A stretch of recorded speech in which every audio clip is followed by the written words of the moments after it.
Hola, hola a todos. Estamos comenzando un nuevo capítulo de nuestro ciclo sobre los maestros del arte clásico y acá lo tienen. Vamos a dedicar los próximos encuentros a Miguel Ángel, a Michelangelo. Yo he titulado este curso con el nombre del artista, obvio, pero lo subtitulé Escultor, Pintor, Arquitecto. Podría parecer un poco obvio, pero creo que no, y ya nos estamos metiendo un poco en tema con el propio título, porque creo que debe ser, si no el único, de los poquísimos artistas que se dedicaron a la escultura, a la pintura y a la arquitectura, y en las tres artes han hecho obras tan, pero tan trascendentes.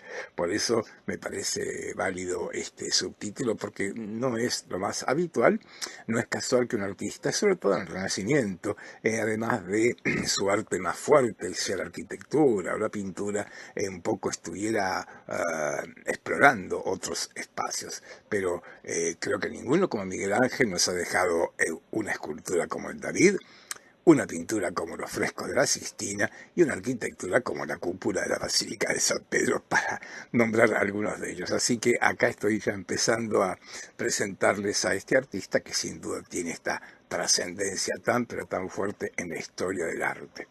Como lo hemos hecho con los cursos anteriores, acá les presento dos vínculos para descargar algún material complementario de este curso. En los dos sitios hay exactamente el mismo material, que bueno, si ustedes tienen interés en compartirlo, es complementario, pero hay información que puede resultar del interés de ustedes. Cuando ustedes ingresen ahí, ya muchos ya lo conocen, por supuesto, van a encontrar tres carpetas, una sobre imágenes de imágenes, perdón, que tiene que ver con las imágenes que iremos compartiendo en estas clases.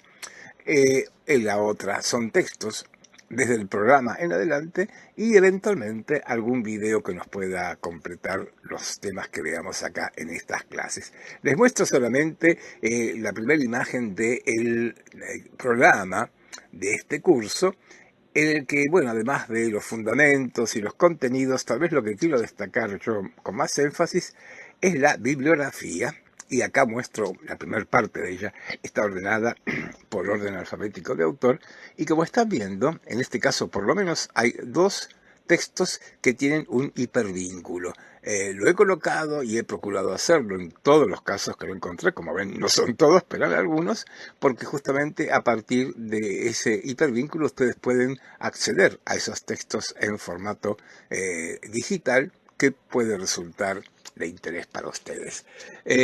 Dicho lo cual, les propongo acercarnos a la obra de este artista y lo vamos a presentar para conocerlo. No son pocos los retratos que han quedado de Miguel Ángel, pero otra vez este es uno de los más atractivos porque está atribuido a uno de sus discípulos, Daniele da Volterra, y por la fecha que tentativamente el Metropolitan de Nueva York, que tiene la obra en su colección, Miguel Ángel tendría unos 70 años cuando fue hecho el retrato. Y al decir esto, no solo para conocer su rostro, sino también para advertir que fue un artista muy longevo. Vivió una larga cantidad de años, y no solamente esto, haber sido longevo, sino que además fue lúcido hasta el final. De hecho, la famosa Pietà Rondanini, que hoy está en Milán, es la última obra en la cual estuvo trabajando hasta días antes de su muerte. Presentarlo con esta imagen que un discípulo hizo para homenajear al maestro, y presentarlo con esta frase. La frase de un contemporáneo y un amigo, indudablemente, de Miguel Ángel, pero en esta carta, que está datada en 1537, Aretino dice algo que es bueno también presentar acá a la hora de estar acercándonos a este hombre. El mundo tiene muchos reyes, pero un solo Michelangelo. ¿Mm? Lo señalo porque esta afirmación de Pietro Aretino, un gran intelectual del Renacimiento, no es algo caprichoso ni personal de él, sino compartido por muchos de sus contemporáneos, y esto creo que es para destacarlo porque estamos a principios del 1500. ¿Qué quiero decir con esto? Que a principios del 1500 son pocos los artistas plásticos, pintores, escultores, que alcanzan tanto reconocimiento. Sí, hay casos, Italia va un poco a la cabeza de estos reconocimientos. Pienso en cómo Dante reconoce a Giotto al mencionarlo en la comedia, pero son muy pocos, todavía los artistas plásticos están más cerca de los artesanos que de los artistas como hoy los entendemos. En este sentido, Miguel Ángel, Michelangelo, al cual yo procuraré nombrar en su nombre italiano, Michelangelo fue de los primeros que alcanzaron un grandísimo reconocimiento. He dicho Giotto, sí, pero sin duda que Michelangelo, activo, como vemos unos cuantos siglos después que Giotto, tuvo en vida, un grandísimo reconocimiento, una especie de los primeros artistas casi considerados, aunque el término no era de la época, como genio en su momento. Y pruebas no solo esta frase de Aretino, sino que además, fíjense, nuestro Michelangelo cuenta con un mérito también, en este caso sí excepcional. ¿Por qué? Bueno, porque en vida de él muere en 1564.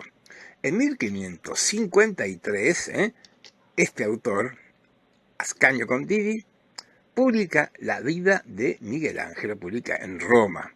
Tener una vida publicada, ya sabemos que no es poca cosa ni hasta el día de hoy. Esto es un privilegio de aquellas personalidades que se consideran dignas de justamente conocer en detalle su biografía. Bien, acá lo tenemos entonces, 1553, como ven, unos cuantos años antes de su muerte ya, Condivi lo reconoce y nos ha dejado, por otra parte, esta vida que como fuente primaria obviamente es de mucha importancia para nosotros. Y por supuesto, también está citado, mencionado y un poco presentado en las famosas vidas de Vasari. Este libro de Vasari, tantas veces nombrado, tan importante, fue, además de una de las primeras casi historias del arte, un éxito de editorial grandísimo. ¿Por qué? Porque no creo que se diga con mucha frecuencia en el 1500, cuando los libros editados comienzan a presentarse, que una obra tenga dos ediciones. Quiero decir, fue un éxito editorial. Estoy mostrando acá, esta es la edición de Lorenzo Torrentino, 1550 Florencia. Ustedes verán cuando ojeen y se metan en temas de este aspecto de la cuestión del Renacimiento, Miguel Ángel, van a ver que con frecuencia cuando se cite a Vasari se aclara si es la edición torrentina, que es esta, que es la primera edición, 1550, y obviamente entre los artistas más excelentes está destacado Miguel Ángel. También Vasari fue un grandísimo admirador de Miguel Ángel y por eso tiene su espacio, lógicamente, en esta primera edición de sus vidas y también en la segunda. Acá estamos viendo la segunda edición que se publicó también en Florencia, pero fue otra editorial, la de I Giunti, la Giuntina, 1568, ya con Miguel Ángel muerto. Por supuesto, reaparece allí y en ese mismo año, 1568, Giorgio Vasari publica una obra autónoma, un libro propio dedicado a Michelangelo Buonarroti. Incluso con todas las ceremonias de las exequias que tuvo. Este hombre que, como veremos, murió en Roma, pero fue enterrado siguiendo su voluntad en su ciudad, en Florencia. A ver, pocos artistas, yo diría, me animaría a decir, casi ninguno, ni Leonardo, con tanto prestigio, tuvieron en su vida, y un poco después, esta edición, como ven, 4 años después de la muerte del artista, un reconocimiento tan, pero tan fuerte como acá. Dicho lo cual, nos metemos a recorrerlo y a conocerlo en su vida y en su obra, pues, fundamentalmente. Hagamos la presentación. Michelangelo Buonarroti nació en 1475 en Caprese, un pequeño pueblo de la Toscana, muy cerca de Florencia, pero ahí pasó sus primerísimos años y murió, como estamos viendo, en Roma. Y en esto vamos a tener que señalar, aunque vamos a ir marcando algunos movimientos por la Italia de entonces, sin duda que Florencia y Roma son los dos lugares donde trabajó y donde dejó obra muy, pero muy importante. Y esto es para señalarlo porque en esta vida tan extensa como están viendo ustedes, 1475-1564, en esta vida él es testigo y protagonista de la crisis del Renacimiento, de la crisis del Renacimiento florentino, del ascenso de Roma, con todos los conflictos que también tiene Roma, el obispo, el papado de Roma, en la primera mitad del 1500. Su obra va a estar muy vinculada en este aspecto con su momento y su lugar.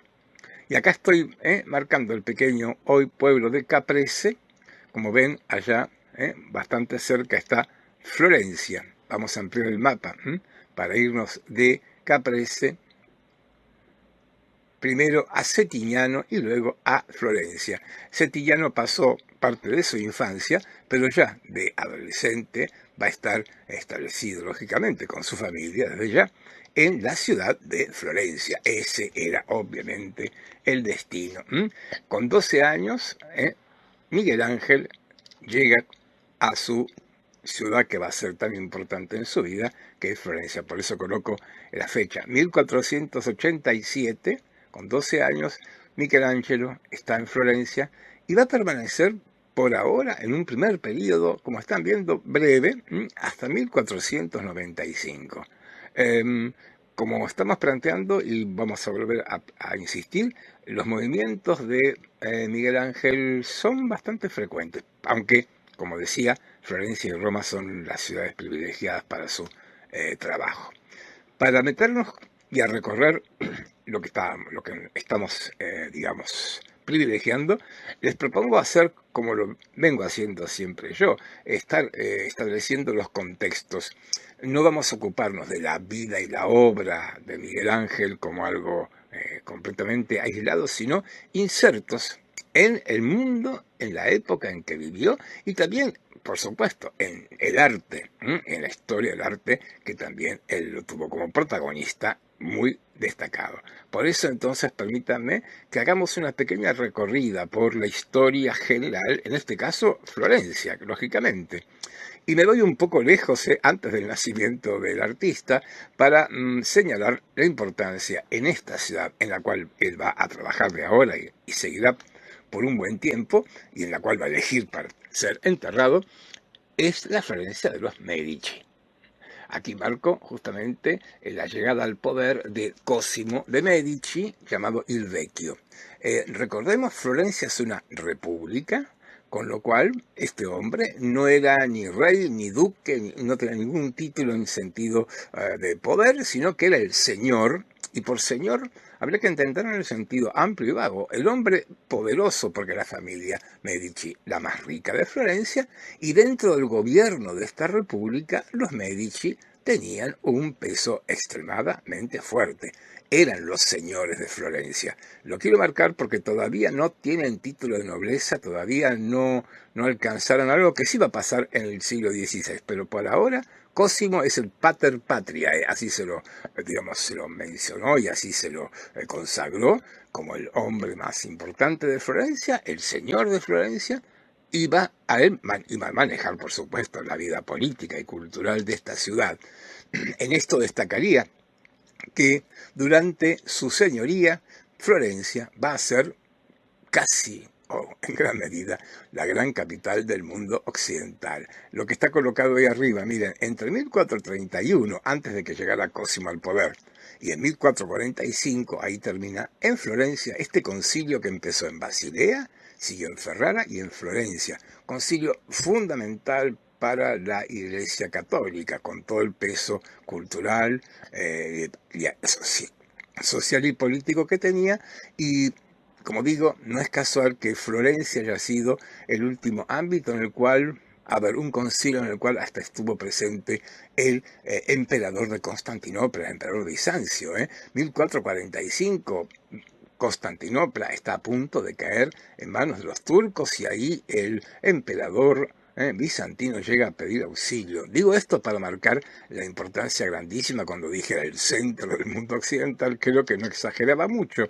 Este concilio, que de alguna manera fue traducido por Venoso Gozzoli, ahí lo tienen abajo, en esa procesión de los Reyes Magos que está pintado en la capilla del Palacio de la familia Medici, en el Palazzo Medici Riccardi, en su capilla Gozzoli hizo todo un ciclo de frescos con esta procesión de los Reyes Magos, pero que mirados con mucha atención, cosa que no haremos ahora, vamos a comprobar que todos los que están representados allí, el grupo de la izquierda sobre todo, ahí está toda la familia Medici, y los tres magos, uno de ellos, por ejemplo, es el emperador de Bizancio. Es muy atractivo este fresco.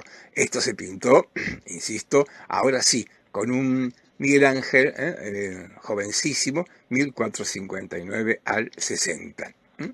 Avanzamos para marcar que en 1458 los Medici van a hacer un movimiento político en la Florencia que están gobernando, y recordemos, no la ciudad, la República Florentina, de la cual Florencia es su capital, un Consejo de los 100, Concilio de Cento, que va a un poco organizar y fortalecer su poder político en esta ciudad. Y poco antes de su muerte, Cosimo va a dar inicio a la llamada Academia Platónica o Neoplatónica. ¿Qué es esto? Un centro intelectual, un ámbito de reunión de grandes artistas, eso, en el caso concreto, estos tres que aparecen aquí, escritores, son los humanistas, una especie de nueva oleada humanística. Podríamos hablar un humanismo inicial, aquel de Dante, Petrarca, que tenía de Virgilio, a Horacio, a la cultura latina como referente fundamental. Ahora, 1462. Constantinopla cayó en manos de los turcos, recordemos, 1453, y hay una gran oleada de cultura muy embebida en la tradición griega, sobre todo en la tradición de la filosofía de Platón. Y esta academia platónica justamente ahora no es tanto Virgilio el referente, sino la cultura de la Grecia clásica. Esta academia, como digo, existió. ¿Por qué? Porque Cosimo les otorgó un espacio, los apoyó económicamente para que Marsilio Ficino, Pico de la Mirándola, Agnolo Poliziano y tantos otros tuvieran allí encuentros, discutieran y estuvieran produciendo un centro cultural muy grande. Y esto importa en términos de arte, porque justamente vamos a encontrarnos que ahora, fines del 1400, el neoplatonismo, luego el idealismo como estética que se deriva del platonismo, va a tener un papel extremadamente protagónico en la Florencia de, justamente como decíamos, el final del 1400. En 1464, a la muerte de Cosimo, lo sucede su hijo Piero, llamado Il Gotoso, pobre. ¿Por qué sufría de esa enfermedad tan frecuente en el medioevo? Y como están viendo, Piero va a tener un periodo breve de señoría. Si llega al poder en 1464, fallece en 1469 y lo sucede su hijo, que tuvo más fortuna en cuanto a su vida, que fue el famoso magnífico, el magnífico Lorenzo de Medici, que va a estar desde 1469 hasta 1492, cuando muera, al frente de la señoría florentina. Ese es el famoso Lorenzo el Magnífico, que sin duda, más que su abuelo, Cosimo, él todavía le dio más impulso al arte, a la cultura. Fue, de hecho, también un hombre que practicó la poesía, con lo que tenía una gran afinidad con los artistas, y así su corte tuvo un brillo muy particular en el desarrollo de las artes. Estoy colocando algo que ocurre, como ven, poco después de su llegada al poder, en 1478, la conjura de los Pazzi. Lo coloco por dos cuestiones. Primero, porque el poder de los Medici es fuerte, pero también en Florencia hay otros poderes y las disputas no son pequeñas. Y esto anticipa algo que, como verán, en breve, lamentablemente para Florencia, va a desencadenarse en esta ciudad. Falta un poquito. Me refiero a la caída de los Medici, para hacerlo más claro. Pero aparte, quiero traer acá a cuenta esta conjura. La familia Pazzi, poderosa familia florentina, un poco organiza una conjura para asesinar a los Medici, a él, a Lorenzo y a su hermano. Ambos son atacados a la salida de la misa. Santa María del Fiore, ya estaba terminada la catedral, son atacados. Uno de ellos muere, Lorenzo sobrevive y como recuerdo de esto, porque la conjura fracasa finalmente, los asesinos contratados son ajusticiados, sus cuerpos cuelgan del Palazzo Vecchio, nada menos, una venganza muy fuerte. Esto favoreció, sin duda, a Lorenzo, aunque costó la vida de su hermano Cosimo. Menciono esto no solo por la circunstancia política, sino que como consecuencia y un poco como resultado del triunfo de los Medici se acuñó una medalla conmemorativa. Esta medalla la hizo Bertoldo di Giovanni. Tiene dos caras, como ven, dos retratos. A la, a la izquierda está Lorenzo, a la derecha Giuliano. Dije Cosimo, Giuliano de Medici, el hermano. Ambos son las víctimas del ataque. Lorenzo sobrevive, Giuliano es asesinado y son recordados con esta medalla. Importa esto como testimonio de ese acontecimiento, pero para presentarles a un hombre que tiene un papel bastante menor dentro del arte florentino, que es Bertoldo di Giovanni, como imaginamos, escultor. Y nos va a importar porque ya vamos a dejar presente un tema, la gran pregunta: ¿con quién estudió escultura Michelangelo? Una pregunta que no tiene una respuesta unívoca. Bertoldo es un candidato. Avanzamos. Ahí tenemos el texto que tiene la medalla, el lado de la medalla que recuerda a Lorenzo y el lado que recuerda a Giuliano. Luctus publicus para uno y salus publica para el otro. Y justamente, aunque no participó en esta conjura, pero entre los enemigos de los Medici, cuando regrese en 1490, 2 años antes de la muerte de Lorenzo, Girolamo Savonarola se va a convertir también en otro fuerte enemigo de esta familia, de estos poderosos banqueros florentinos, y va a tener un papel importante, como verán, en los próximos años en la vida pública de Florencia. Por ahora, al regresar, este dominico, un fraile dominico, va a ser muy popular en Florencia con sus prédicas públicas que eran tan, digamos, reconocidas y tan populares, por decirlo de alguna manera, en la ciudad de Florencia. De acá vamos a saltar a qué pasa con el arte en tiempos de Lorenzo el Magnífico. Y lógicamente, creo que si hubiera que buscar un artista que está absolutamente asociado con lo que era la cultura, el arte de estos tiempos en Florencia, hay que señalarlo a él.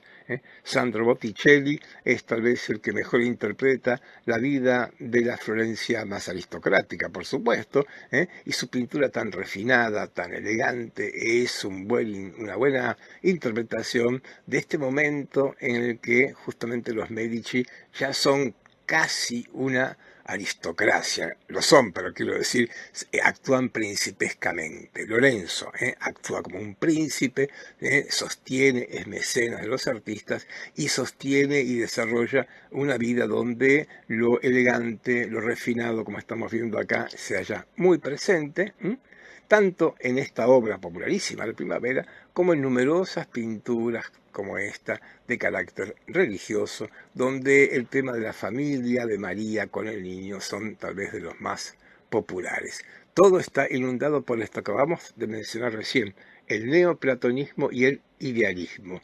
En estas pinturas, Botticelli es un muy buen ejemplo, están articulados, sí, el realismo de la perspectiva, el claroscuro que sugiere volúmenes, pero junto con ese realismo, las figuras, todo, desde el color en adelante, están notablemente idealizados, son de una belleza ideal particularmente fuerte. Botticelli por un lado y Pollaiolo por el otro. ¿Por qué traigo a Antonio del Polaiolo? Porque también otro artista que trabaja en tiempos de Lorenzo, pero en este caso, como veremos, destacándose mucho más en la escultura, aunque elijo primero una pintura, hizo escultura, y en los dos casos nos está también poniendo frente a otro matiz que tiene el arte florentino en la segunda mitad del 18. Me refiero a que avanza la voluntad y el interés de los artistas por expresar sentimientos. Ya no es solamente una belleza estática y móvil, ¿eh? Acá tenemos a Hércules luchando contra la hidra en esta pintura que está en Uffizi, o si ustedes quieren, también ahora en una escultura, la lucha entre Hércules y Anteo, que también está ahí en Florencia, pero en el Bargello. Marco todo esto porque estas obras estaban en la Florencia del jovencísimo Miguel Ángel y en este caso en particular vamos a ver que antes que ese, yo diría, idealismo tan alejado de la contingencia y del drama, Miguel Ángel seguramente miró con más atención estas obras donde la pasión, el sentimiento, la fuerza están muy presentes porque su arte de aquí en más va a seguir un camino bastante cercano a estos valores. Y otro ejemplo, Antonio del Polaiolo, Combate de hombres desnudos. Un grabado en el que, otra vez, el movimiento, la pasión, la fuerza se hallan presentes, sumado al desnudo con todas las connotaciones clásicas, con todo lo que remitía a aquello que eran los ideales centrales de lo que llamamos genéricamente el Renacimiento. Me refiero al arte, a la escultura griega y romana como aparece acá. Otro contemporáneo del joven Miguel Ángel ahí en la Florencia de Lorenzo. Y sí, no podemos dejar de nombrar a Leonardo, que también en estos años está haciendo sus primeras obras. Leonardo, un poco más grande que Miguel Ángel, está trabajando ya en la Florencia de Lorenzo el Magnífico, por ejemplo, con retratos como este, y como podemos ver, Leonardo en sus retratos, por lo menos, va a estar muy cerca de ese idealismo tan fuerte, con ese sfumato, con esas figuras de una belleza tan súper refinada, como lo encontramos en este, que es tal vez el primer retrato relevante que hace Leonardo, cuando también es un joven artista en la Florencia de Lorenzo. ¿Y Miguel Ángel qué? Y Miguel Ángel que justamente ahora va a entrar a estudiar, y ahí tenemos un primer dato. En esta pregunta que estábamos planteando, ¿con quién estudia? ¿Con quién estudia escultura? Bueno, sabemos, todos los documentos lo confirman, que a partir de 1487 Michelangelo ingresa al taller de Domenico Ghirlandaio. Como pueden ver, las fechas aproximadamente son de 3 años tal vez, del 87 al 89, un breve periodo, y además un breve periodo en el taller de un pintor. Domenico Ghirlandaio, destacadísimo pintor también de finales del siglo XV, un hombre de una pintura también tan delicada y refinada, fíjense, alguna cercanía con Botticelli, por ejemplo, en este sentido, pero bueno, sí, esto explica que Miguel Ángel haya tenido formación de pintor. Sin duda que su obra pictórica es muy relevante, pero si yo me estoy preguntando por la escultura, es por algo que todavía no señalé, y quiero decirlo ahora, estoy a tiempo, que sí, Miguel Ángel hizo escultura, hizo pintura, hizo arquitectura, pero el arte, si hubiera que colocarle un adjetivo primero, ante todo Miguel Ángel fue escultor. La escultura es un poco la columna vertebral de toda su obra, con lo cual por eso nos importa y tanto. Pero bueno, como digo, no queda muy claro, enseguida vamos a ocuparnos de esto, pero no queda todavía claro si hubo un maestro definido, como si en el caso de Ghirlandaio, en cuyo taller Miguel Ángel va a estar trabajando. Acá muestro esta Virgen con el Niño que tiene la Galería de Londres, que está realizada más o menos en los tiempos en que podemos imaginar que Miguel Ángel formó parte de ese taller. Tal vez Miguel Ángel haya trabajado de alguna manera en este ciclo de frescos que hace Ghirlandaio en la iglesia de Santa María Novella. Esta es una de las imágenes de todo un ciclo que está en la Capella Tornabuoni, con el tema de la expulsión de San Joaquín del Templo. Lo relevante acá es este tema bíblico, pero que está ubicado en una arquitectura tan clásica, con una perspectiva, ¿eh? Es una obra así emblemática de lo que podríamos llamar un renacimiento maduro, el renacimiento ya pleno, muy, me parece, manifestado en este fresco del Domenico Ghirlandaio. Y bueno, ¿qué más? Que abandonando o compartiendo sus permanencias y su trabajo en el taller de Ghirlandaio, Michelangelo empieza a trabajar en el giardino neoplatónico, así se lo llamó. Ocurre que Miguel Ángel va a ser tomado, adoptado, protegido por Lorenzo el Magnífico, va a vivir en la casa y en el palacio de la familia Medici, justamente, y parte de esta elección que Lorenzo hace porque descubre las virtudes artísticas del muchacho, va a hacer que esté trabajando en el jardín neoplatónico, el jardín de San Marcos, ahí, frente al convento de San Marcos, que era de la familia Medici. Y sobre esto importa. Cuando decimos esto, estamos diciendo que en ese lugar los Medici tenían su colección de esculturas. Acá aparece la escultura como un arte complicado, hasta el día de hoy. Qué difícil es coleccionar esculturas. Coleccionar pinturas, ya sabemos, guardar, conservar pinturas, tiene cierta facilidad, pero tener esculturas, conservarlas, supone un espacio. Y bueno, en estos tiempos en los que todavía el coleccionismo está en su gestación, en lo que no hay museos, por supuesto, es muy frecuente que las familias poderosas, aquellos que además compartían el interés por el mundo clásico, el mundo de la antigüedad, reunieran sus colecciones de piedras, y digo piedras porque son colecciones lapidarias, tanto esculturas como placas de mármol, elementos que provenían del mundo antiguo, que los conservaran en jardines. Jardín, espacio abierto, parecía el más apropiado para que se diera este fenómeno. Y hablé de esculturas clásicas porque justamente, sigamos con el tema de la escultura, aquellos humanistas, Lorenzo, que valoraban tantísimo el arte y la cultura griega y romana, en el ámbito de las artes plásticas, a lo que podían indudablemente acceder era a esculturas. Recordemos, prácticamente no había pinturas ni griegas ni romanas. Si las hubiera habido, que las había, por supuesto, las de Pompeya, todavía desconocidas, pero aún así eran pinturas, en su gran mayoría, si no todas, murales, no objetos transportables. Todavía no, en la época griega y romana, el cuadro, como lo conocemos nosotros, no existía. Por lo tanto, ¿qué objetos podían ser reunidos, transportados, coleccionados? Esculturas. Y esculturas que hasta el día de hoy parecen ser el punto más alto del arte griego y también romano. Esto, como ven, explica el interés por la escultura por un lado y la existencia de estos jardines. Bueno, pues ahí va a trabajar Michelangelo y seguramente allí fue donde tuvo una formación, un tanto autodidacta, una formación un poco informal. Recordemos que por otra parte en estos tiempos, permítame que me detenga un segundo. En estos tiempos no existen todavía las academias de bellas artes. No hay facultad de arquitectura, ni universidad de las artes, ni mucho menos. Un artista se formaba en el taller, que era algo más cercano, lo de Ghirlandaio, vuelvo a Ghirlandaio. Formarse en un taller era formarse como hoy puede formarse un aprendiz de carpintero o de mecánico en un taller mecánico, en un taller de carpintería.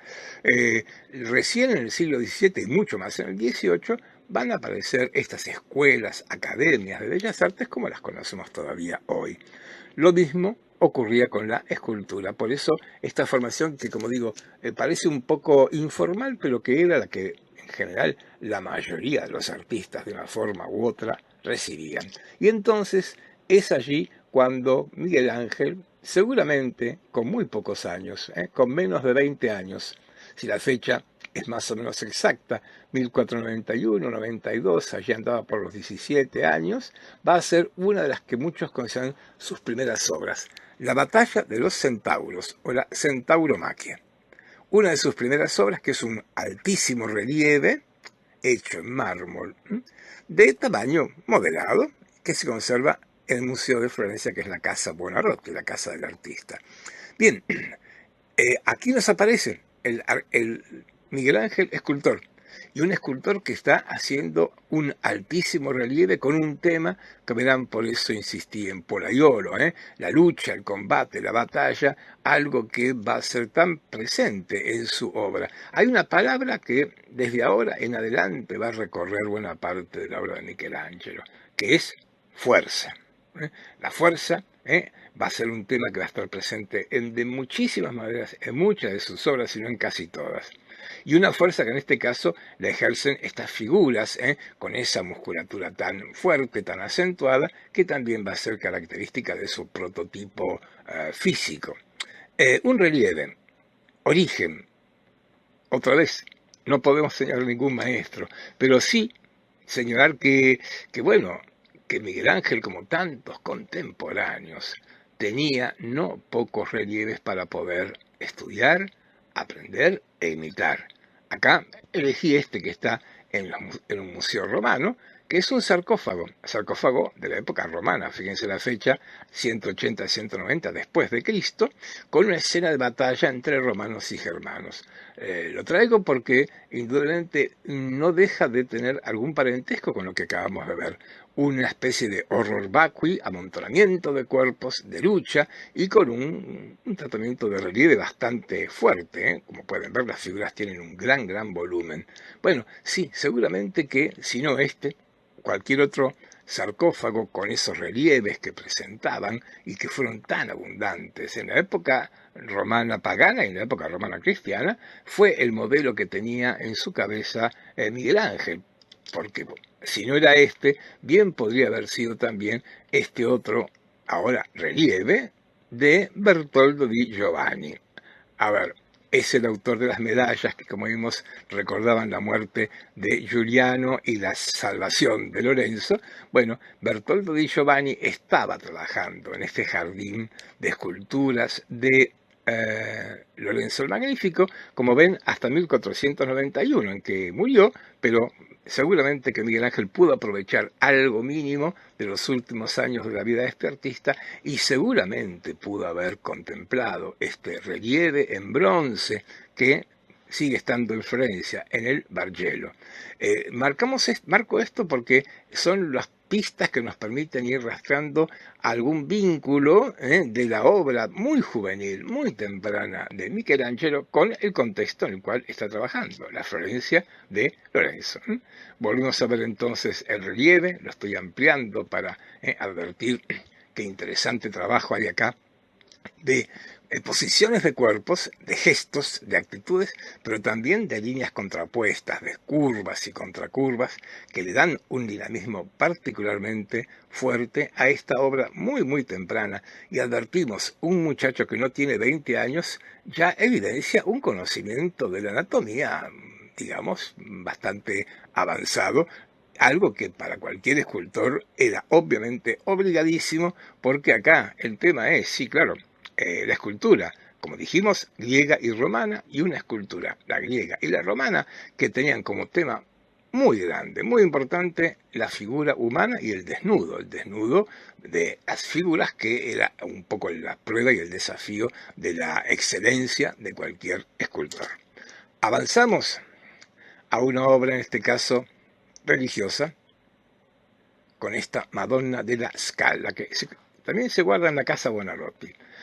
Si la Centauromaquia es una primerísima obra, yo diría que la Madonna de la Scala ya es una primera gran obra de este artista, que obviamente está comenzando con los relieves, pero este relieve es sin duda muy relevante. La fecha dice circa 1491, hay debates sobre la datación de este relieve. Hay quienes incluso lo ubican más avanzada en la obra de Michelangelo porque sin duda es una obra ya con características que van a ser muy presentes en su producción escultórica. En primer lugar, señalar que es una obra con temática religiosa. Y al decir esto, quiero decir, no lo era la Centauromaquia, no será alguna obra más, pero decir que el 99% de las obras de este artista tan popular son obras religiosas. Lo digo porque el arte religioso a veces no parece muy popular, y sin embargo Miguel Ángel, siendo tan popular, casi todas sus obras, como iremos viendo, son de temática religiosa, como por ejemplo esta Virgen con el niño frente a una escalera y unos niños, por ahora digamos niños, jugando en ella. Lo de niños y jugando, muy tentativo. Antes de avanzar con esto, un detalle que es también bien importante y relevante. Acá Miguel Ángel, en esta obra, y esto puede ser una razón para, sí, quedarnos tranquilos que hay que datarla circa 1491, o sea, poco antes del fin del siglo, ha aplicado una técnica escultórica denominada schiacciato, el aplastado, que parece ser traída por primera vez por Donatello, nada menos, y que Miguel Ángel está aplicando. Ustedes están viendo, fíjense que en la parte inferior, donde están los pliegues que están apoyados en ese cubo en que está sentada la Virgen, los pies de la Virgen tienen bastante más relieve que los niños que están jugando en la parte superior y hasta la cabeza de la Virgen.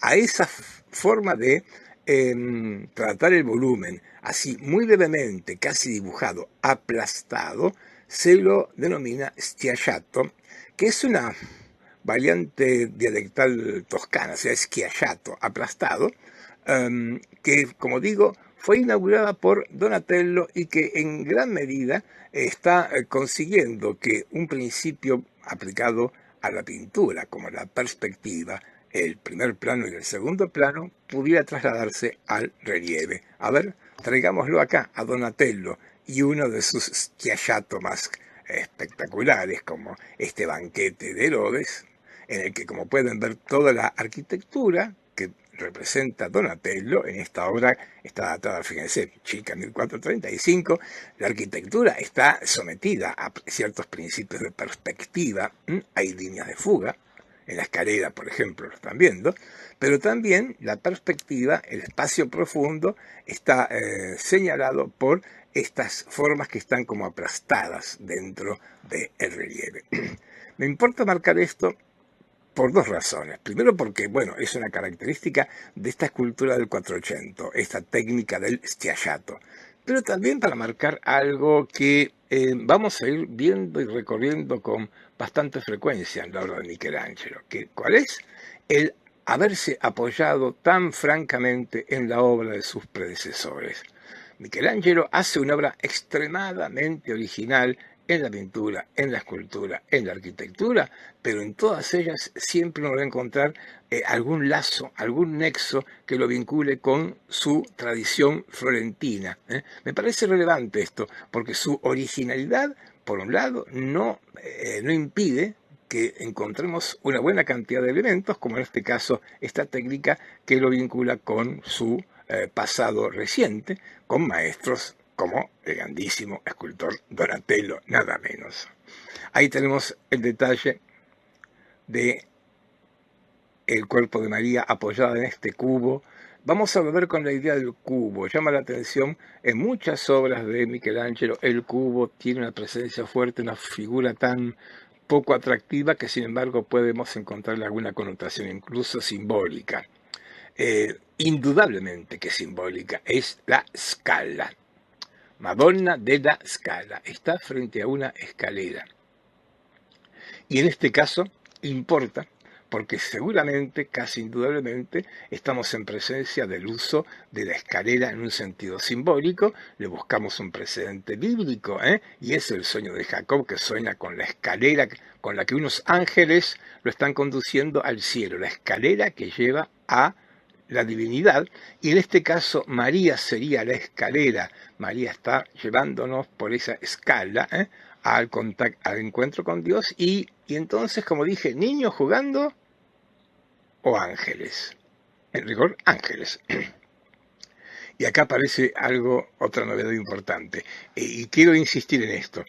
Va a ser permanente, como dije hace un ratito. Miguel Ángel se apoya en la tradición y además innova. E innova de una manera fuerte, no solamente en lo formal, que sí lo hace, pero también en lo iconográfico. Este hombre, un hombre de una gran cultura, de una cultura letrada, participó en esa academia neoplatónica. Esto explica por qué, con mucha frecuencia, en muchas de sus obras, hace aportes de una grandísima novedad iconográfica. Por ejemplo, esto, que los ángeles no tengan alas. Salvo un ejemplo que veremos seguramente hoy, los demás ángeles, pensemos los que están en la Sistina acompañando al Dios creador del universo, son jóvenes. Muchos lo explican, bueno, es que un hombre con alas es un ser un tanto monstruoso, ¿eh? Un hombre con alas, un ser humano con alas, no es natural. Miguel Ángel no plantea esto, y en la Biblia se dice que estos ángeles vuelan, pero no que tengan alas, podrían volar sin alas, por supuesto. En esto es una novedad bien interesante que creo que solamente en el caso de Miguel Ángel se manifiesta. Ahí vemos como María, entonces, con esa mirada un poco perdida, está arropando a su niño, lo está cubriendo con su tela, lo está abrazando. Esto es un tema que se repite con mucha frecuencia, no solo con Miguel Ángel, sino con todos los artistas que representan a la Madonna, a la Virgen con un niño joven, bebé, como estamos viendo acá. ¿Qué cosa? Bueno, que el bebé Cristo está representado como un niño simpático, buscando ternura, cariño, pero con mucha frecuencia María tiene esa expresión que estamos viendo, una expresión grave. Es un tanto dramática a veces, porque María sabe que este niño que tiene entre sus brazos, su destino va a ser redimir al mundo con su muerte, con su vida. Y entonces ahí María es la que un poco expresa lo que va a pasar a futuro con su hijo. Y justamente esto, que acá está presente, la madre y el salvador del mundo, Cristo, puede explicar ese cubo sobre el cual está sentada María. Porque María, también en una lectura iconográfica bastante reiterada y frecuente, María es la madre de la iglesia y aparece como el cubo de la iglesia, sería la piedra fundamental de la iglesia, justamente porque en este momento se está echando la piedra fundamental de la iglesia con el nacimiento de Cristo. A ver, todo lo que estoy diciendo no son exageraciones, como digo y lo veremos. La iconografía en las obras de Miguel Ángel es algo muy complejo y muy rico. Los que tengan en su cabeza la Sistina, olvídense de la creación de Adán y piensen en las demás figuras y vean qué difícil es señalar y determinar el tema iconográfico que está siendo representado allí. Por eso nos ocupamos en este caso de este aspecto. Seguimos marcando algún acontecimiento en la historia florentina, como es la muerte de Lorenzo. A la muerte de Lorenzo lo sucede su hijo Piero di Lorenzo, que si su padre fue il Magnífico, él es il Fatuo. Fatuo en el sentido el fugaz. Ya verán por qué. 1492, Colón descubre América y también 1492 muere Lorenzo. Piero di Lorenzo de Medici llega a la señoría de Florencia. Y tal vez es porque desaparece de la escena política Lorenzo que Miguel Ángel va a perder ciertos privilegios que tenía y entonces va a trasladarse del palacio familiar de los Medici al convento de Santo Spirito. Ahí los monjes lo van a hospedar y en este convento hay un hospital. Hay un hospital. Y lo marco porque, bueno, porque los monjes del convento le permiten estudiar los cadáveres del hospital del convento. Esto está bien estrechamente vinculado con la obra que estamos viendo y con otras obras. Ya sabemos Para estos artistas el cuerpo humano era un tema central y la manera de conocerlo era acercarse a cuerpos humanos, algo que por lo menos en esta parte de Europa estaba completamente prohibido, lo que podían ser disecciones, etcétera. Sabemos que se hicieron de manera clandestina, caso Leonardo es el más conocido. Miguel Ángel pudo acceder y estudiar anatomía justamente a partir de su estadía en el convento de Santo Spirito. Algunos plantean, tal vez casi como gratitud a su a este albergue, es que Miguel Ángel va a hacer esta obra en madera policromada que sigue estando ahí en la Basílica de Santo Spirito en Florencia, este crucifijo llamado de Santo Spirito, que como ven está datado Chilca 1493. Ya lo están viendo, tiene como característica muy llamativa la imagen del Cristo desnudo.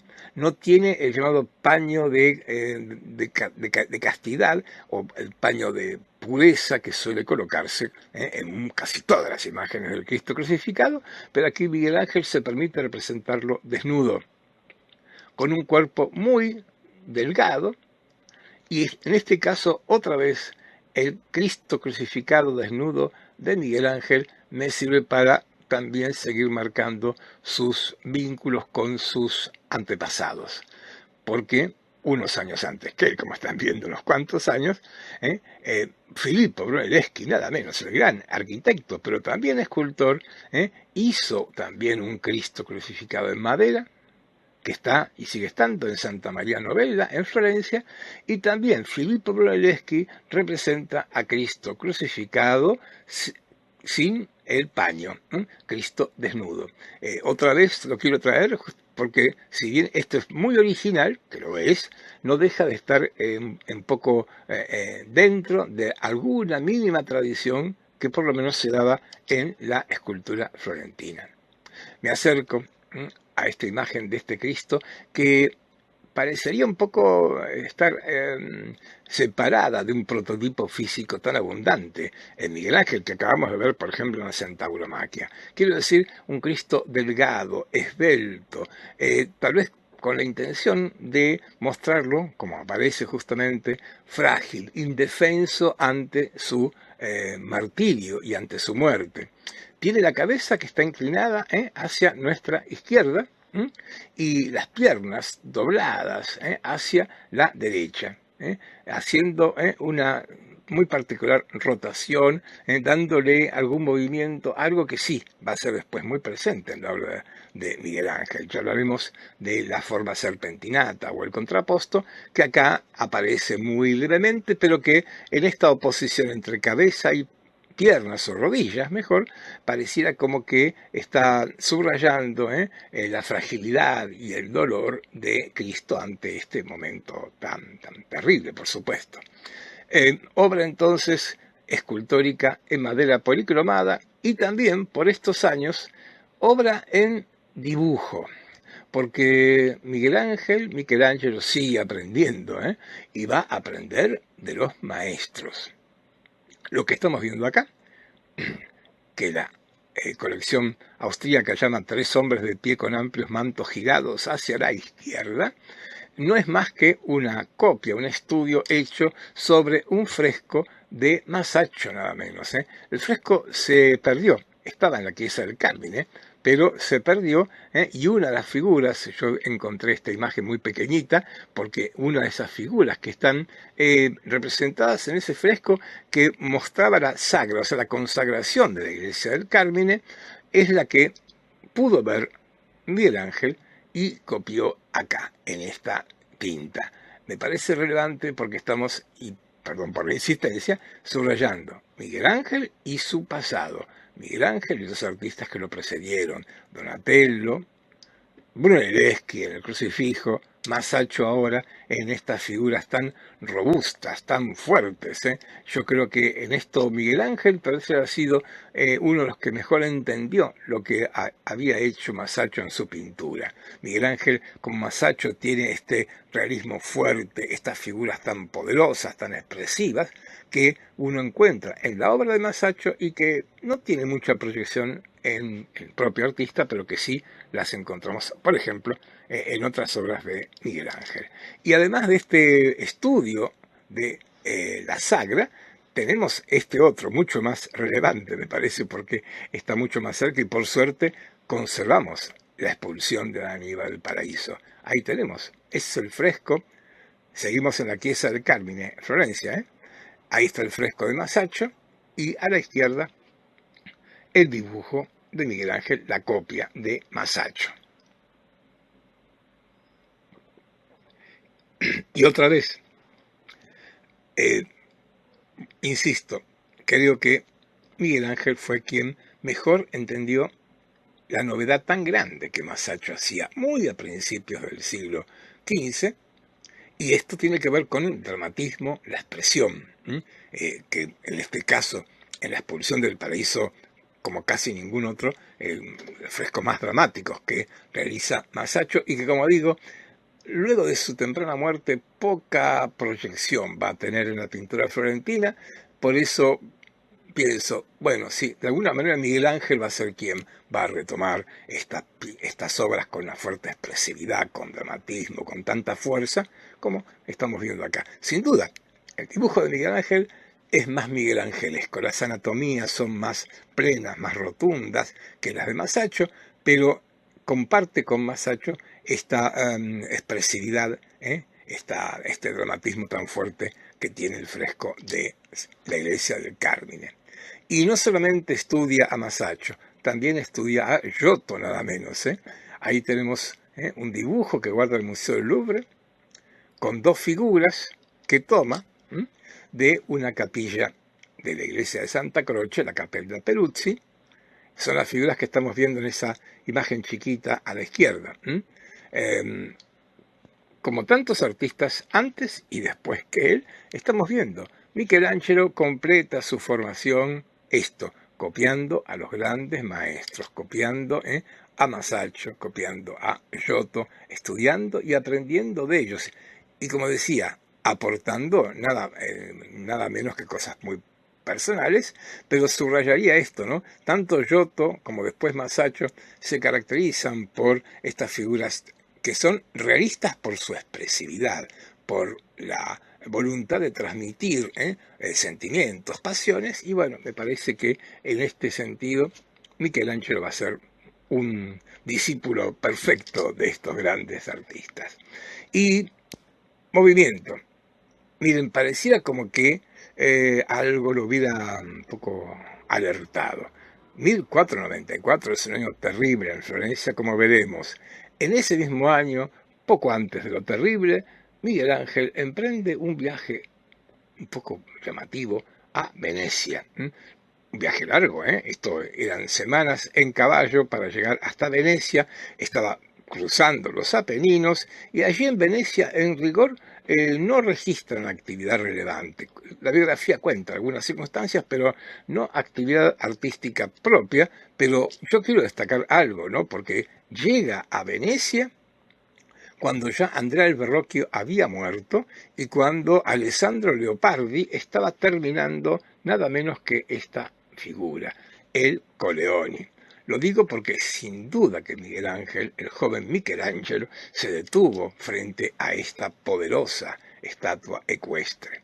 Y otra vez, como ven, antes que en la línea neoplatónica idealista, como vimos con Botticelli, Verrocchio en esta escultura está mucho más cerca de esa otra línea que vimos en Polaiolo, más expresiva, más dramática. Es un Coleoni, yo diría, feo, o mejor, fiero.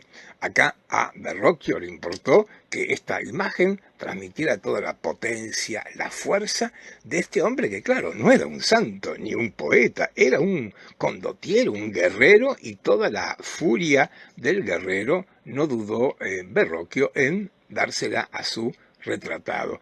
Esto no es menor, porque, insisto, si nos fuéramos un poco atrás, cosa que no podemos hacerlo acá, lo menciono rápidamente, un antes que el Colleoni en estas estatuas secuestres, que son las primeras que vuelven a hacerse después de las antiguas estatuas secuestres romanas. La anterior sería el Gata Melata que hizo Donatello, y veríamos el caso de Donatello, el del Renacimiento más clásico, un Gata Melata sobrio, sereno, con un rostro casi de senador romano, de intelectual. En cambio, ahora, al fin del siglo, importa que las figuras estén expresando emociones, estén marcando sentimientos y fuerza, ¿eh? Esta figura que, como vemos, está girada en su caballo, hasta el propio caballo del Colleoni, que tiene una pata en el aire, ¿eh? Está a punto como de caerse del pedestal. Todo marca movimiento, fuerza. Y lo destaco porque, bueno, seguramente que Miguel Ángel miró con mucha atención esta obra de Verrocchio, porque estas son características que veremos en su obra madura rápidamente. Y de Venecia, en la que tuvo grandes problemas económicos, Miguel Ángel emprende el regreso al sur y se detiene en Bolonia. Se detiene en Bolonia por distintas razones, y acá sí, su presencia en Bolonia, por más que sea breve, va a tener relevancia, como veremos enseguida. Primero porque, así como en Venecia pudo admirar, entre otras esculturas, el Colleoni de Verrocchio, no hay duda que habrá pasado por la Basílica de San Petronio, la Catedral de Bolonia, y habrá mirado con mucha atención la Porta Magna, la Gran Puerta. Esta Porta Magna de la Catedral de Bolonia es obra de un grandísimo escultor también del siglo XV, el Jacopo della Quercia. Y en este caso es relevante. Vamos a ampliarlos, pero están viendo a la izquierda y a la derecha esta puerta, esos relieves en esas pilastras verticales que tenemos a ambos lados, que cuentan historias del Génesis. Por ejemplo, esto, la tentación, el pecado original. ¿Y por qué me detengo? Bueno, porque otra vez seguimos buscando las raíces, la familia donde vamos a meter la obra de Michelangelo, y es indudable que estas figuras de Jacopo della Quercia seguramente fueron muy estudiadas por el artista, porque la anatomía tanto de Eva como la de Adán está muy cerca de las anatomías miguelangelescas. Me refiero a esas musculaturas, a veces hasta excesivas, como lo vemos acá, o como lo podemos ver ahora en la expulsión del paraíso, también del mismo autor, en la misma catedral de Bolonia, en la Basílica de San Petronio. Pero además la presencia de Michelangelo en Bolonia importa porque, gracias a los contactos que puede establecer y a cierto prestigio que este muchacho ya llegaba a tener, va a ser convocado para trabajar en una iglesia muy relevante para esta ciudad, que es la Basílica de San Domenico. Esta basílica tiene nada menos que la tumba, o las cenizas, o el monumento funerario de Santo Domingo de Guzmán, el español, el que funda los dominicos, nada menos. Para los dominicos este es un santuario súper importante, y por la importancia que tenían estos restos para la congregación de los dominicos, se elaboró un complejo monumento funerario, lo estamos viendo acá. Y fíjense lo que he colocado ya en el epígrafe, porque es así. Nicola Pisano, Nicolò dell'Arca, Fra Guglielmo, Arnolfo di Cambio, Michelangelo, Alfonso Lombardi, toda esta gente convocada. Tal vez conozcan a Nicola Pisano, a Arnolfo di Cambio, que fue el que comenzó a construir la Catedral de Florencia. Grandes artistas, escultores, por supuesto, convocados para hacer este monumento funerario, al que también llega como para participar el joven Miguel Ángel. Y acá entonces vamos a encontrar que para esta arca di San Domenico, Michelangelo va a realizar 3 esculturas de tamaño pequeño, porque es un complejo. 51 centímetros de alto tiene este ángel portacandelabro. En toda el arca hay en un extremo y otro a la izquierda y a la derecha hay 2 ángeles portando velas. Uno estaba ya hecho, faltaba el otro, y se le encarga a Miguel Ángel. Veamos acá. Y de las primeras obras de Miguel Ángel, uno de los pocos ángeles con alas que va a ser el artista, y con un planteo donde ya empieza a manifestarse. Uno empieza a buscar, a hurgar elementos que vamos a seguir encontrando en la obra. Por ejemplo, estos pliegues tan ricos, tan fuertes en la ropa, en la parte inferior. La propia anatomía del ángel, que no es tan delicado, sino que es una figura de cierta robustez, que se destaca sobre todo cuando lo comparamos con el que ya estaba hecho. Ahí, por 1473, Nicolás del Arca hace este otro ángel portacandelabro, y es muy interesante confrontarlos, porque el ángel de Nicolás del Arca está en la línea de ese idealismo neoplatónico que estaba presente en Florencia y en buena parte de Italia en la segunda mitad del siglo XV. En cambio, Miguel Ángel hace una figura mucho más robusta, más potente, que va a ser algo que va a caracterizar su obra posterior. Además del ángel portacandelabro, para esta arca de San Domenico, Miguel Ángel hizo la figura de dos santos.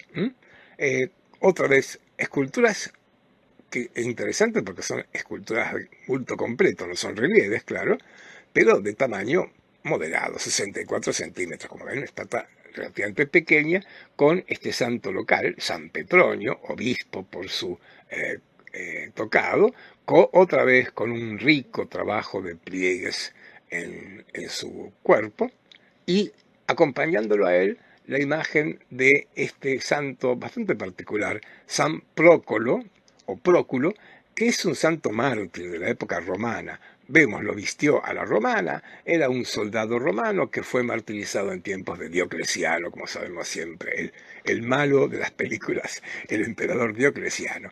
El San Prócolo de Bolonia, de Miguel Ángel, no se importa, sí, porque acá sí que estamos más cerca de la futura obra madura del artista. Miren la expresión del rostro y del propio cuerpo. Claro, Miguel Ángel tuvo que representar a un joven soldado, un guerrero, pero que por otra parte toma la decisión y la fuerza de enfrentarse nada menos que al emperador romano y pagar, por supuesto, con su vida con esto, y así entonces representa una figura con mucha expresión, con una expresión muy fuerte en el rostro y también, como digo, en el cuerpo, vean las piernas, con lo cual estamos otra vez no ante una figura idealizada y lejos de la vida concreta, sino al contrario, un joven con toda esta tensión y este dramatismo que estamos viendo aquí.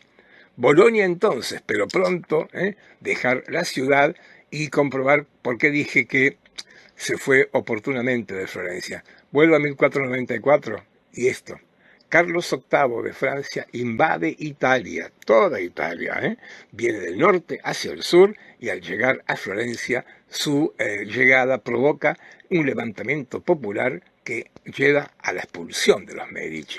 Florencia ingresa en unos años muy complicados, muy convulsos, aquí con la caída de los Medici, son expulsados literalmente del poder en Florencia, va a tomar de una manera indirecta, pero con mucha fuerza, el poder este hombre, Girolamo Savonarola, este dominico, que podríamos hoy caracterizarlo como una especie de fundamentalista religioso, un hombre que denunciaba la corrupción, la inmoralidad de los Medici, que estaba un poco procurando hacer de Florencia la ciudad de Dios, dominada fuertemente por el pensamiento y por la moral cristiana. Yo diría que la fuerza y lo extremo de la prédica de Savonarola lo va a llevar a enfrentarse con el mismísimo Papa. Y esto explica lo que pasa 4 años más tarde, nada menos. El Papa Borgia lo excomulga, porque también las críticas van al papado, y ante la no retractación del fraile y de los suyos, el Papa ordena que los florentinos ejecuten a Savonarola. Miren esta imagen, es terrible. Digo terrible porque están quemando a unas personas en la Piazza de la Signoria. Esto parecía que había quedado en la bárbara Edad Media, concepto que no existía en el 1400, pero desde nuestra perspectiva. Y ahora de pronto esto, ajusticiar de esta manera a este hombre, y es más, arrojar sus cenizas al Arno. Fue una persona particularmente odiada por el por el Papa Borgia y en general por toda la fuerza política.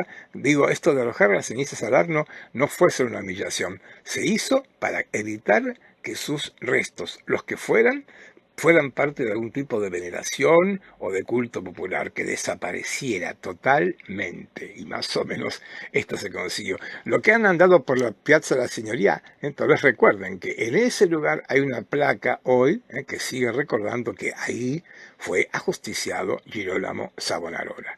En cualquier caso, son momentos en los que los valores del humanismo están un poco en crisis en Florencia, y no es casual que estén empezando a florecer con fuerza en una Roma que en buena parte del 1400 había estado en segundo plano, pero que ahora comienza a renacer de sus cenizas. Por eso marcamos que en este mismo año en que Michelangelo abandona Bolonia, hay un paso fugaz por Florencia y un rápido viaje ahora a Roma, reclamado por distintas razones por un cardenal de la Iglesia romana, nada menos, para realizar una obra bien importante, cuyos orígenes a veces están un poco confundidos, pero la obra está allí. En rigor está en Florencia, pero se hizo allí en la Roma 1495, la Roma que empieza a salir de ese periodo, el 1400, que fue un siglo muy complicado para los obispos de Roma, claro, ahora que están comenzando a recuperar su poder. Y entonces, 1492, planteemos esto. El Papa Borgia, Alejandro VI. Permítanme que coloque algunos datos históricos porque, como dije, me importa señalar el contexto de la historia puntual, y en este caso, sí, los Medici y Florencia como contexto histórico, seguro. ¿Y cuál es el otro contexto para Michelangelo? Roma, los papas.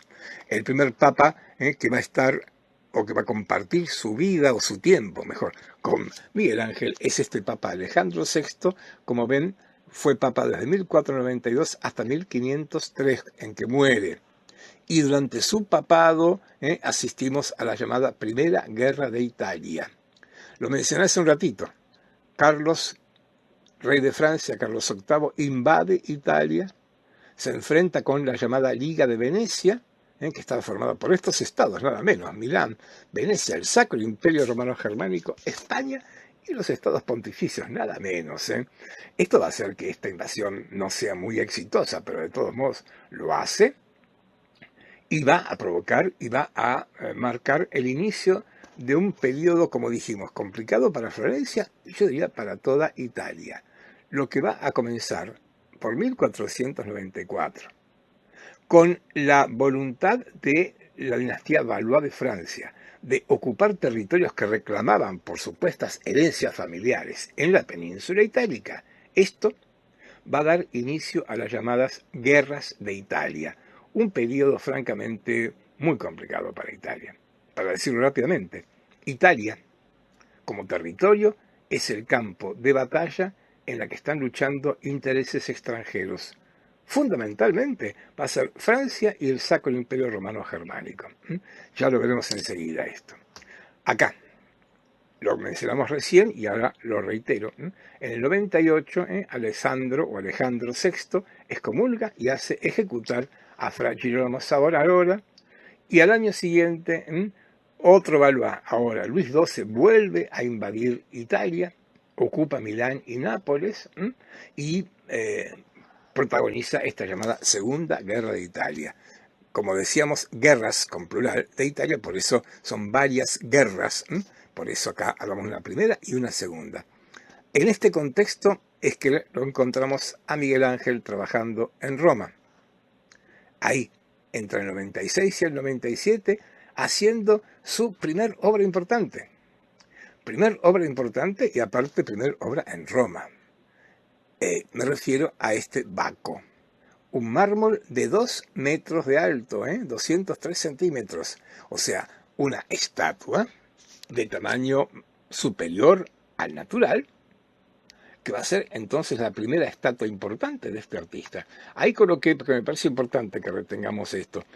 Miguel Ángel siempre, como los artistas de su época, va a trabajar por encargo, va a tener un comitente. Destaco en algunos casos los comitentes para obras tan relevantes como este Baco, que fue un cardenal de la Iglesia romana, el cardenal Raffaele Riario, que de alguna manera tiene conocimiento de la habilidad y de el arte de este joven escultor, que tiene poco más de 21, 22 años, y lo convoca para justamente esta obra de temática antigua, esta obra a la antigua, como se decía entonces, pero que, y acá tampoco quedan claras las fuentes que podemos manejar, con Divi, me refiero al que hace la biografía del artista, no queda claro por qué el cardenal no queda satisfecho con la obra. Podemos imaginar, hay alguna razón, y que haya sido inmediatamente adquirida por un banquero, que era banquero del Papa y de Michelangelo, Jacopo Galli. Él va a ser su propietario hasta que finalmente, como ven, después de la muerte de Michelangelo, Francesco I, ahora sí, gran duque de Toscana, los Medici van a volver a Florencia, pero estamos en 1571. Ahí Francesco I lo adquiere y hoy está por eso en Florencia, en el Museo del Bargello. Baco, otra marca importante para esta obra que estamos viendo ahí en su contexto museístico. Me refiero a que es de las pocas obras de tema profano. Lo marcamos con la Centauromaquia y ahora con el Baco, y no muchas más obras de temática profana, pero esta sí lo es, porque representa a un dios del Olimpo, al dios Baco. Ahí lo tenemos. Obra en mármol, en más de un bloque, es para marcarlo porque también esta es una cierta rareza en su obra, que tiene como característica lo que estamos advirtiendo. La imagen de un joven esbelto, pero en una posición de una inestabilidad bastante particular. Vean las dos piernas, una firme, la otra flexionada y elevada, haciendo que el cuerpo esté como inclinado hacia atrás, y lo están pensando, sí, claro. Todo parece indicar que este muchacho se está tambaleando y la razón de su inestabilidad ya también la podemos imaginar. Es el dios del vino. Michelangelo ha representado a Baco ebrio. Hoy parecería algo hasta habitual con la imagen del dios Baco, pero esta figura mitológica por entonces tenía una doble lectura. No era tanto la imagen de la ebriedad como falta de control, sino que en rigor el dios Baco era dios de los poetas también, estaba asociado con cultos funerarios, porque también el vino, in vino veritas, decían los romanos, ¿no? La verdad se encuentra en el vino inspiraba a los poetas, y si ustedes quieren, y no exagero mucho, si avanzamos con esto, el vino en la iconografía cristiana tiene un significado extremadamente fuerte, asociado con la Eucaristía, con Cristo. Bueno, ni poesía, ni culto de ultratumba, sí, culto funerario, hay presente en esto. Sí, hay un muchacho ebrio. Muchos plantean cualquier cosa menos un dios. Y en esto es para marcarlo porque otra vez, y acá con mucha fuerza, ¿no? Miguel Ángel se aparta del principio clásico de la idealización. Este muchacho no está idealizado más que en su anatomía, pero en la propia pose, fíjense el vientre un tanto hinchado. Muchos señalan ciertas redondeces que lo hacen un tanto andrógino en cuanto a su presencia de género, hacen que él no sea precisamente la mejor imagen de un dios desde el punto de vista clásico, cosa que advirtieron los contemporáneos y se ha marcado con mucha frecuencia. Lo señalo porque justamente es otra buena obra en la que vemos que el principio clásico de equilibrio, de armonía, está bastante ausente. Agrego algo más y vean, por razones de equilibrio, pero también iconográficas, Miguel Ángel ha colocado detrás del Baco a un sátiro que está comiendo uvas. Le está comiendo las uvas al dios, que las tiene en su mano y se las está un poco como arrebatando. El detalle sigue marcando el carácter particular de esta obra, en la que el dios ha perdido el control y este niño se dedica un poco a robarle las uvas, con este detalle, ustedes quieren, un tanto pintoresco y llamativo. Y bueno, mostrar esta imagen, ¿por qué? Porque este es un grabado que está datado 1532 al 35 y es un documento histórico muy relevante, porque es el jardín de la casa Galli. Recordemos, la estatua fue encargada por el cardenal Riario, quien la rechaza y luego es adquirida por el banquero Galli, que vivía en Roma también, y que era un gran apasionado por las antigüedades. Y ahí tenía que su jardín, lo que dijimos hace un rato, ahora podemos verlo. Estos eran estos jardines. Antes que un jardín en el sentido botánico del término, eran espacios abiertos donde, como estamos viendo acá, se guardaban restos de frisos, restos de esculturas, y ahí fue a parar el Baco. No porque fuera una estatua antigua, pero sí porque estaba hecha a la antigua. En este caso, Miguel Ángel sigue en esta línea del arte renacentista de hacer obras a la antigua.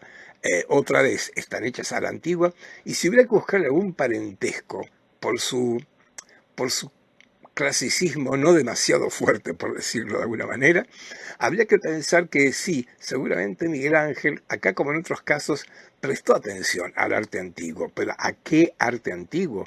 Al arte helenístico. Repasemos escultura griega. El período helenístico final de Grecia es un período muy relevante, pero que es muy poco clásico, si por clásico entendemos armonía, equilibrio, serenidad. Algo que no está presente acá. Fíjense que el artista holandés Martin Heemskerk nos muestra la cara del Baco. Ahora vamos a acercarnos. ¿Ven la boca abierta, la expresión de los ojos? Subrayó carácter un tanto así, yo diría, expresivo y dramático de la figura. Estamos advirtiendo, le falta una mano, sí, ya por entonces había perdido la mano con la copa que, como vimos, fue restaurada. Vamos a acercarnos, porque acercándonos, vemos que el artista holandés no exageró en nada con esa boca abierta, con los ojos tan particularmente también abiertos, con los cuales otra vez está siendo muy evidente la expresión de desequilibrio, de ebriedad que Miguel Ángel le dio a su figura de Baco. Aquí lo tenemos.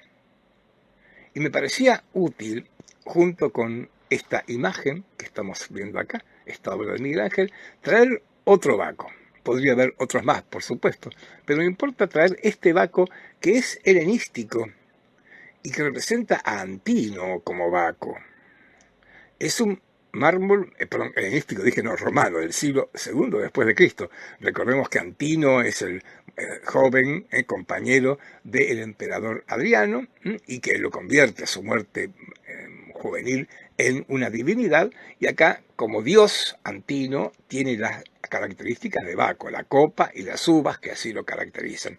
Pero como pueden ver, este Baco que estamos viendo acá, romano del siglo II después de Cristo, perdón, corrijo, no era helenístico, romano del siglo II después de Cristo, este Baco no tiene ninguna característica semejante al de Miguel Ángel. Lo quise traer porque la figura del dios Baco o Dionisos entre los griegos es una figura que no siempre encarnó el descontrol, la ebriedad, sino también encarnaba otros méritos como decíamos, la lucidez, la inteligencia, e incluso, y por ahí no es casual que acá Antino tenga representado como si fuera Baco, porque también Baco era el dios invocado en muchos cultos funerarios. De acuerdo con alguna tradición, Baco había muerto y había vuelto a la vida, lo cual explica que muchas festividades o celebraciones vinculadas con Baco tuvieran este significado. Como ven, esto al margen de lo que estoy diciendo resulta más que evidente cuando ustedes están contrastando la serena, clásica y equilibrada figura de la izquierda al lado de la figura tan especial, tan dinámica, tan expresiva y yo insisto, tan poco armónica, equilibrada y serena de el joven Miguel Ángel. Muchos plantean, ¿es por esto que el cardenal Riario rechazó la obra y nos quedaría un poco esta pregunta abierta casi con alguna certeza? Y después de este Baco, ¿qué? Miguel Ángel se queda en Roma por suerte, porque va a llegar otro encargo, Muchos plantean que se quedara en Roma fue casi accidental, pero maravillosamente un cardenal de la Iglesia romana, tal vez habiendo visto el Baco y habiendo comprobado que este muchacho de poco más de 20 años era tan grande como escultor, que le encarga Jean de Villiers una escultura que iba a estar destinada a su tumba, a su monumento funerario. Miguel Ángel, por supuesto, acepta el encargo. Por suerte, nos ha quedado en este caso hasta el contrato que se establece, el tiempo para realizar la obra, el valor que se le otorgaba y el pago para el artista, cosa que Miguel Ángel emprende muy rápidamente. Apenas cerrado el contrato, Miguel Ángel, y esto lo sabemos por la documentación, ¿a dónde va? A ese lugar que va a estar tan asociado con él, a Carrara. Va a ir a Carrara a elegir el mármol apropiado para esta obra, regresará con él, comenzará a trabajar y ahí la tenemos. Iba a ser para la iglesia, como lo dice ahí, de Santa Petronila, una iglesia que ha desaparecido. Santa Petronila estaba al lado del viejo San Pedro, pero claro, recordemos que a principios del 1500 se empieza a hacer la nueva Basílica de San Pedro, y esta es la razón por la cual la chiesa de Santa Petronila desaparece y el cardenal francés, que ya había fallecido, no puede evitar, aparte no hay otra opción, que su obra se trasladara dentro de la Basílica de San Pietro.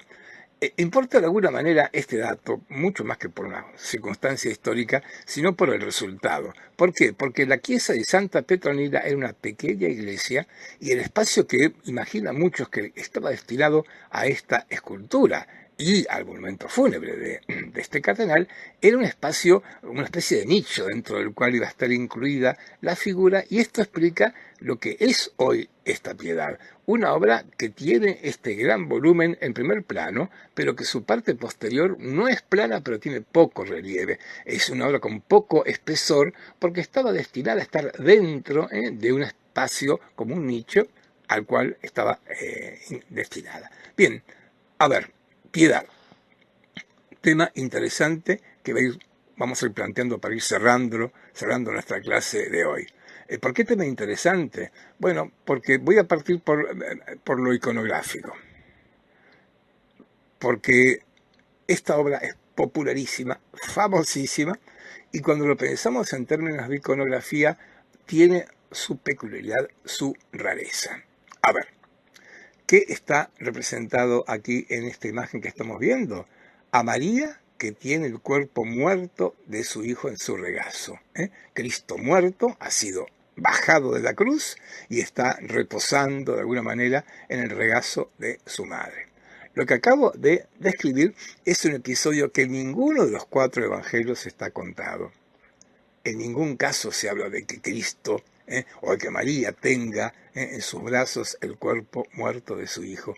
Esto partió de una costumbre, una tradición religiosa popular, y que era muy popular a fin del medioevo gótico y en el norte de Europa. Al fin del medioevo, recordemos que se insiste bastante en las imágenes de Cristo, que lo muestran ante todo como hombre frágil, como lo vemos acá, y no tanto como el rey poderoso que uno ve hasta el románico por lo menos. Pero repito, esto se dio originalmente en el norte de Europa. Y este hombre que encargó esta escultura era del norte de Europa.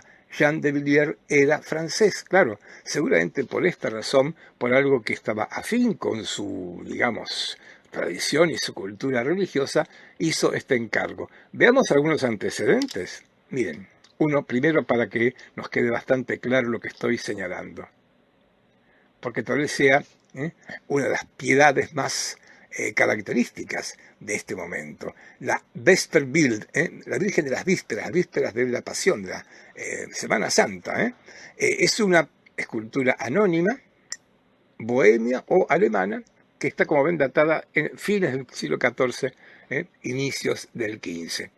Es una muy característica y muy representativa imagen de estas piedades del norte. A ver, ¿en qué? Primero, escultura.